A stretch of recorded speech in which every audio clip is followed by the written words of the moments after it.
ಚಿಕ್ಕಪ್ಪ ಒಂದು ನಿಮಿಷ ನಿಂತ್ಕೊಳ್ಳಿ. ಈಗ ತಾನೇ ಆ ದಿನ ನಿಮ್ಮ ಮನೆಗೆ ಬಿಟ್ಟು ಬಂದಿದ್ದೀನಿ. ಒಂದು ನಿಮಿಷ ನನ್ನ ಮಾತು ಕೇಳಿ ಚಿಕ್ಕಪ್ಪ. ಚಿಕ್ಕಪ್ಪ ಪ್ಲೀಸ್. ನಮ್ಮ ಮನೆ ಹೆಣ್ಮಕ್ಳು ಪ್ಲಾನ್ನಲ್ಲಿ ನೀನು ಸೇರ್ಕೊಂಡಿದ್ಯಾ ಅಂತ ನನಗೆ ಗೊತ್ತು ಸಾರ್ಥಕ. ಎಲ್ಲದರಲ್ಲೂ ನೀನು ಅವ್ರಿಗೆ ಸಪೋರ್ಟ್ ಮಾಡಿದ್ಯಾ. ನನಗೆ ಯಾರ ಹತ್ರನೂ ಮಾತಾಡೋದಕ್ಕೆ ಇಷ್ಟ ಇಲ್ಲ. ಪ್ಲೀಸ್ ಚಿಕ್ಕಪ್ಪ, ಹಾಗೆಲ್ಲ ಹೇಳಬೇಡಿ. ಇದರಲ್ಲಿ ನನ್ನ ತಂಗಿರೋದು ಯಾವ ತಪ್ಪು ಇಲ್ಲ. ನಿಮ್ಮಿಂದ ವಿಷಯ ಮುಚ್ಚಿಡೋ ನಿರ್ಧಾರ ಯಾರೋ ಒಬ್ರದಲ್ಲ, ನಾವೆಲ್ಲ ಸೇರಿ ನಾನು ನಿರ್ಧಾರ ಮಾಡಿದ್ದು. ಅದಕ್ಕೆ ಹೇಳಿದ್ದು ನನಗೆ ಯಾರ ಹತ್ರನೂ ಮಾತಾಡೋದಕ್ಕೆ ಇಷ್ಟ ಇಲ್ಲ ಅಂತ.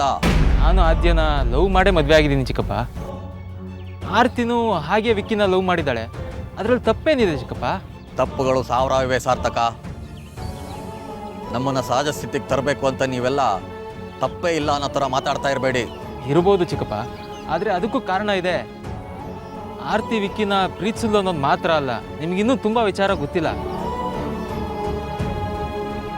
ನೀವು ಅವರಿಬ್ಬರು ಪ್ರೀತಿ ಒಪ್ಪಲ್ಲ ಅಂತ ಎಲ್ಲರೂ ಸೇರಿ ನಿಮಗೆ ಗೊತ್ತಿಲ್ಲದೆ ಅವ್ರಿಗೆ ಮದುವೆ ಮಾಡ್ಸೋಕೆ ನೋಡಿದ್ರು.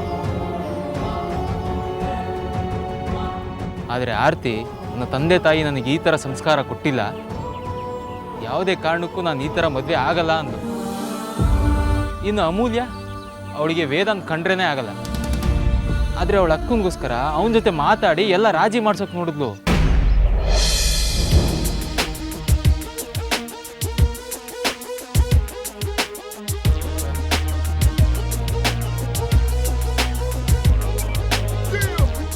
ಅಗ್ರಜ, ಮಾವ ಏನೋ ಹೇಳ್ದ ಅಂತ ಅದನ್ನೇ ಮಾಡಕ್ಕೆ ಹೊರಟಿದೆಯಲ್ಲ. ಈಗ ಅವ್ರ ಹತ್ರ ಹೋಗಿ ಏನಂತ ಹೇಳ್ತೀಯಾ? ಏನು ಹೇಳಬೇಕು ಅದನ್ನೇ ಹೇಳ್ತೀನಿ. ಇದು ಯಾಕೋ ಎಡವಟ್ಟಾಗೋ ಕಾರ್ಯಕ್ರಮನೇ. ಅಷ್ಟಕ್ಕೂ ನಮ್ಮಮ್ಮ ಫಸ್ಟ್ ಹೊಡೆದಿದ್ದಕ್ಕೆ ತಾನೇ ರೌಡಿನಾದ್ನೇ ಹೊಡೆದಿದ್ದು. ಹೇಗೋ ಆ ಹೊಡೆದಾಟ ಟೆನ್ಷನ್ನು ಒಂದು ಕಡೆ ಮುಗ್ದಿತ್ತು. ಈಗ ಮಾವ ಮತ್ತೆ ಕೆದಕಿದ್ದಾನೆ. ಅದಕ್ಕೆ ನೀನು ಸೊಪ್ಪಾಕಿ ಕಾಲಕ್ಕೆ ಬೀಳೋ ಮ್ಯಾಟ್ರ್ ಮಾತಾಡೋದು ನನಗೆ ಯಾಕೋ ಸ್ಟುಪಿಡ್ ಅನಿಸ್ತಿದೆ. ಓವರಾಗಿ ಆಡ್ಬೇಡ ವಿಕ್ರಾಂತ್. ಈಗಲೂ ನಾನೇನು ಅಂತ ನಿನಗೆ ಅರ್ಥ ಆಗ್ತಿಲ್ಲ ಅಂದರೆ ನಾನೇನು ಮಾಡೋದಕ್ಕಾಗಲ್ಲ. ಒಂದ್ಸಲ ಅಮೂಲ್ಯ ಮೇಲೆ ಕೈ ಮಾಡಿದ್ದಕ್ಕೆ ಈಗಲೂ ಪಶ್ಚಾತ್ತಾಪ ಪಡ್ತಾ ಇದ್ದೀನಿ. ಅಂಥದ್ರಲ್ಲಿ ನೀವು ಹುಡುಗಿ ಕಡೆಯವರು ಈಗ ಹೋಗಿ ನಮ್ಮ ಅಮ್ಮನ ಕಾಲಿಗೆ ಬಿದ್ದು ಕ್ಷಮೆ ಕೇಳಿ ಅಂತ ನಾನು ಕೇಳ್ತೀನಿ. ನಾನು ಹಾಗೆ ಹೇಳ್ಬೋದು ಅಂತ ನೀನು ಇಮ್ಯಾಜಿನ್ ಆದರೂ ಹೇಗೆ ಮಾಡಿಕೊಂಡೆ? ಮತ್ತೆ ಏನು ಮಾಡಕ್ಕೆ ಹೊರಟಿದ್ಯಾ ಈಗ? ರೌಡಿನಾದ್ನಿ ಮತ್ತೆ ಅತ್ತೆ ಬಂದು ನಮ್ಮ ಅಮ್ಮನ ಕಾಲಿಗೆ ಬೀಳಲಿಲ್ಲ ಅಂದರೆ ಈ ಮದುವೆ ನಡೆಯಲ್ವಾ? ಎಲ್ಲ ಸೀಕ್ರೆಟಾಗಿದ್ದಾಗಲೇ ಚೆನ್ನಾಗಿತ್ತು. ಈಗ ಸುಮ್ಮನೆ ಅನ್ನೆಸೆಸರಿ ಕಾಂಪ್ಲಿಕೇಶನ್ಸ್ ಆಗ್ತಿದೆ. ನನಗಂತೂ ತುಂಬ ಟೆನ್ಷನ್ ಆಗ್ತಿದೆ ಅಗ್ರಜ. ಒಂದು ಕಡೆ ನೀನು ಮದುವೆ ಮಾಡೇ ಮಾಡಿಸ್ತೀನಿ ಅಂತ ನಿನಗೆ ಮಾತು ಕೊಟ್ಟಿದ್ರೆ, ಇನ್ನೊಂದು ಕಡೆ ಅಮ್ಮನಿಗೆ ಸುಳ್ಳು ಹೇಳಲ್ಲ ಅಂತ ಅವ್ರಿಗೆ ಮಾತು ಕೊಟ್ಟಿದ್ದೀನಿ. ಎಲ್ಲರ ಮಧ್ಯೆ ಸಿಕ್ಕಾಕೊಂಡು ಸಾಯ್ತಿರೋದು ನಾನು. ಹಾಗಾದ್ರೆ ಈಗ ಏನು ಮಾಡೋದು? ಏನಾರು ಒಂದು ಮಾಡಲೇಬೇಕಲ್ವ ಅಗ್ರಜ? ಎಸ್, ತಲೆ ತಿಂದು ಸುಮ್ಮನೆ ಕೂತ್ಕೊಂಡ್ರೆ ನಾನೇ ದಾರಿನ ಹುಡುಕ್ತೀನಿ.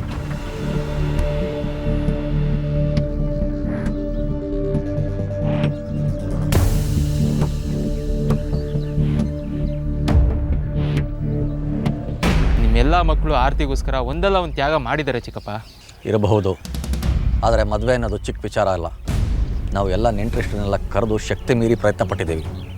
ಆದರೆ ನಮ್ಮ ಬೆನ್ನು ಹಿಂದೆನೇ ನಮ್ಮ ಮನೆಯಲ್ಲಿ ಇನ್ನೊಂದು ಮದುವೆ ತಯಾರಿ ನಡೀತಿತ್ತು ಅಂದರೆ ಅದನ್ನು ಸಹಿಸ್ಕೊಳ್ಳೋದಕ್ಕೆ ಸಾಧ್ಯನಾ ಸಾರ್ಥಕ? ನೀನಾಗಿದ್ದರೆ ಸಹಿಸ್ಕೊತಾ ಇದೆಯಾ? ನಿಮ್ಮ ಜಾಗದಲ್ಲಿ ನಿಂತು ನೋಡಿದಾಗ ನಿಮ್ಮ ಈ ಪ್ರಶ್ನೆ ಸರಿಯೇ. ಆದರೆ ನಿಮ್ಮ ಮಕ್ಕಳು ನಿಮ್ಮ ಹಿಂದೆನೇ ನಿಮಗೆ ಮೋಸ ಮಾಡೋಕ್ಕೆ ನೋಡ್ತಿರಲಿಲ್ಲ. ನಿಮ್ಮ ಕಷ್ಟ, ನಿಮ್ಮ ಶ್ರಮ, ನಿಮ್ಮ ಕನಸು ಎಲ್ಲನೂ ಅವ್ರಿಗೆ ಚೆನ್ನಾಗಿ ಗೊತ್ತು. ಅದಕ್ಕೆ ಅವರು ಅದೇ ಮಂಟಪದಲ್ಲಿ ನಿಮ್ಮೆಲ್ಲರೆದುರು ಕೊನೆಗೆ ನಿಮ್ಮ ಒಪ್ಪಿಗೆ ತಗೊಂಡೇನೆ ಆರ್ತಿನ ಅವಳು ಪ್ರೀತಿ ಮಾಡಿದ ಹುಡುಗನ ಜೊತೆ ಸೇರ್ಸೋಕೆ ಪ್ಲ್ಯಾನ್ ಮಾಡಿದ್ದು. ಅವ್ರ ದಾರಿ ಬೇರೆ ಆಗಿರ್ಬೋದು, ಆದರೆ ಗುರಿ ಕೊನೆಗೆ ಆರ್ತಿನ ಮತ್ತು ವಿಕಿನ ನಿಮ್ಮ ಪಾದಕ್ಕೆ ಬೀಳ್ಸೋದಾಗಿತ್ತು ಚಿಕ್ಕಪ್ಪ. ನನಗೂ ಫ್ರೆಂಡ್ಸ್ ಇದ್ದಾರೆ, ನಾನು ಪ್ರಪಂಚ ನೋಡಿದ್ದೀನಿ. ಆದರೆ ನನ್ನ ತಂಗಿರ ಥರ ನಾನು ಯಾರನ್ನೂ ನೋಡಿಲ್ಲ. ಅವರಿಗೆ ಮದುವೆ ಮಾಡಿಸ್ಬೇಕು ಅನ್ನೋದು ಅವ್ರ ಸ್ವಾರ್ಥ ಆಗಿರ್ಬೋದು, ಆದರೆ ಅವ್ರ ಪಾಲಿನ ಆ ಸ್ವಾರ್ಥದ ಅರ್ಥ ನೀವು ಚಿಕ್ಕಪ್ಪ. ನಿಮ್ಮ ಮೇಲಿನ ಗೌರವ ಮತ್ತು ಕಾಳಜಿ. ನಿಮ್ಮ ಜಾಗದಲ್ಲಿ ನಾನಿದ್ದಿದ್ರೆ ಏನು ಮಾಡ್ತಿದ್ದೆ ಅಂತ ಕೇಳಿದ್ರಿ ಅಲ್ವಾ ಚಿಕ್ಕಪ್ಪ? ನಿಮ್ಮ ಜಾಗದಲ್ಲಿ ನಾನೇ ಇದ್ದಿದ್ರೆ ಮಕ್ಕಳ ಬಗ್ಗೆ ಹೆಮ್ಮೆ ಪಡ್ತಿದ್ದೆ ಹೊರತು ಕೋಪ ಮಾಡ್ಕೊಳ್ತಿರಲಿಲ್ಲ.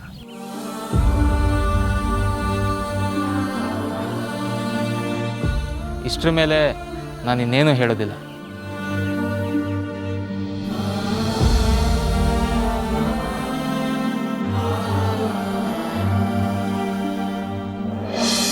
ಯಾಕೋ ಎಲ್ಲ ಖಾಲಿ ಖಾಲಿ ಅನ್ನಿಸ್ತದೆ ಚಿಕ್ಕತ್ತೆ.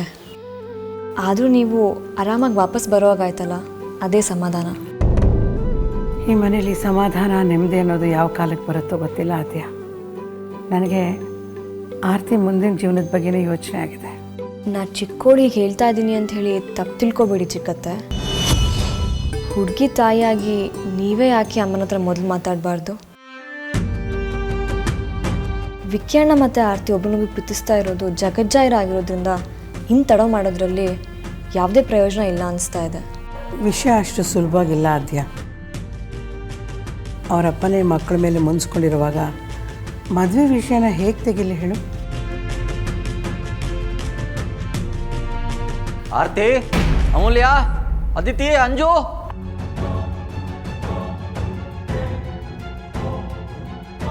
ಏನು ವಿಷಯ ರೀ?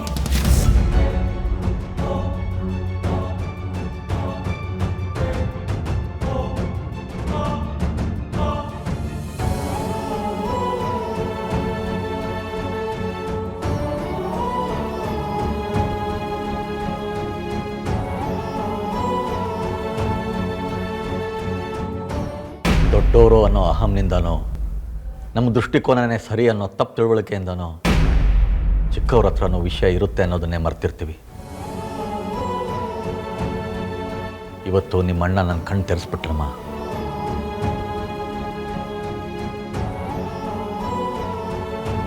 ನಿಮ್ಮ ಅಮ್ಮನ ಮೇಲಿನ ಪ್ರೀತಿಯಿಂದ ಇವಳಿಗೇನಾದರೂ ಹೆಚ್ಚು ಕಡಿಮೆ ಆಗುತ್ತೆ ಅನ್ನೋ ಭಯದಲ್ಲಿ ಕ್ರೂರವಾಗಿ ನಡ್ಕೊಂಡ್ಬಿಟ್ಟೆ.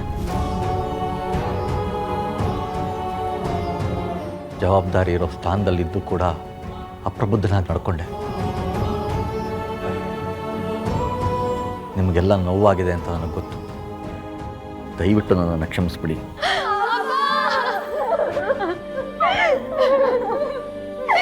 ಕ್ಷಮಿಸ್ಬೇಕಾಗಿರೋದು ನೀವೇ ಅಪ್ಪ. ನಮ್ಮಿಂದ ತುಂಬ ದೊಡ್ಡ ತಪ್ಪಾಗೋಗಿದೆ. ಅಕ್ಕನ ಪ್ರೀತಿ ವಿಚಾರನ ನಿಮ್ಮ ಹತ್ರ ಮುಚ್ಚಿಡಬಾರ್ದಿತ್ತು. ದಯವಿಟ್ಟು ಕ್ಷಮಿಸ್ಬೇಡಿ ಅಪ್ಪ. ಸಾರಿ ಅಪ್ಪ.